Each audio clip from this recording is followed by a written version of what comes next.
help me cross an important threshold somewhere down the line. When I see that stand of Tupelos, I instinctually lodge their name in my mind, storing it for a future I do not yet understand. Chance has sent me to Providence, but the move feels deeply fortuitous. Here, I think, I will become immersed in this subject matter that has begun to obsess me, the rate at which the ocean is rising. No state, save Maryland, and only by a hair, ranks higher in the ratio of coastline to overall acreage.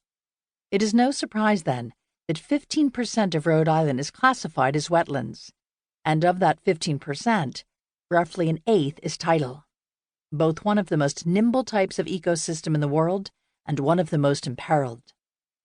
Over the past 200 years, Rhode Island lost over 50% of its tidal marshes to the filling and diking that come with development. Today, the remaining fields of black needlerush and cordgrass are beginning to disappear thanks to higher tides and stronger storms. When I first learned that I would move back to New England in 2015, I also felt a little sick. I grew up 75 miles north of here as the crow flies, in a small seaside community split down the middle between those who came from centuries of money and those who worked in the industries the wealthier residents controlled. My Midwestern parents and I were neither. We lived on the nice side of town, but I was the only kid in my neighborhood to go to public school. When I hung out at the private beach, I always felt I laughed too hard, that my body moved too wildly. I can still remember one mother loudly telling my own, "Elizabeth plays awfully rough." "If you have a problem with her behavior, you can speak with her directly," my mother responded, gesturing to the water's edge. Even though I have spent more time in this region than any other place on the planet, coming back didn't feel exactly like coming home. In part because the New England of my childhood is not the New England I encounter now. In the mornings, I ride down the path lining the Narragansett Bay to Jacob's Point, just to look at that stand of dead trees. I secure my bike to a wooden fence, then walk across the width of the marsh to shoot black and white photographs of their ghostly silhouettes. The trees' bare limbs twine and reach, a testimony to the energy once spent searching for light. I picture the shade they used to cast and the bank swallows awash in that balm, diving like synchronized swimmers, one after another, from the lowest branches.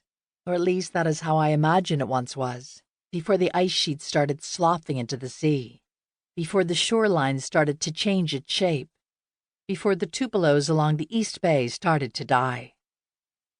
3 years earlier, I'd inadvertently become interested in sea level rise while working on a magazine article about the completion of the longest border fence in the world, which separates India and Bangladesh. As it turned out, the fence was a technicality. People bribed their way through. Water was the real problem. Over the previous 50 years, upstream irrigation projects had diverted over half of the Ganges River's flow. Meanwhile, the Bay of Bengal was seeping into the empty space left behind. Together, these two factors led to widespread crop failure. I will never forget walking the dusty spine of a char, a river island formed by sedimentation, behind a boy named Faharul. It took us 2 hours just to reach his patch of failing mustard greens. A decade earlier, this area had been considered one of the most fertile in the region. Now the sere land cracked open, each fissure lined with the white of dried salt. Faharul and I were 150 miles from the coast, and yet what little food he raised often wilted. If the vegetables he depended upon to survive had not carried a trace of salt in their veins, he would not necessarily have known that sea levels were rising, and that he himself was vulnerable to this faraway phenomenon. Faharul spoke of the possibility of pulling up his own roots and leaving his family land. His cousin had already fled to India. I understood then that sea level rise was not a problem for future generations. It was happening already, exacerbated by human interventions in the landscape. And perhaps even more importantly, I sensed that the slow-motion migration away from our disintegrating shorelines, had already begun. My article on the border fence contained none of this.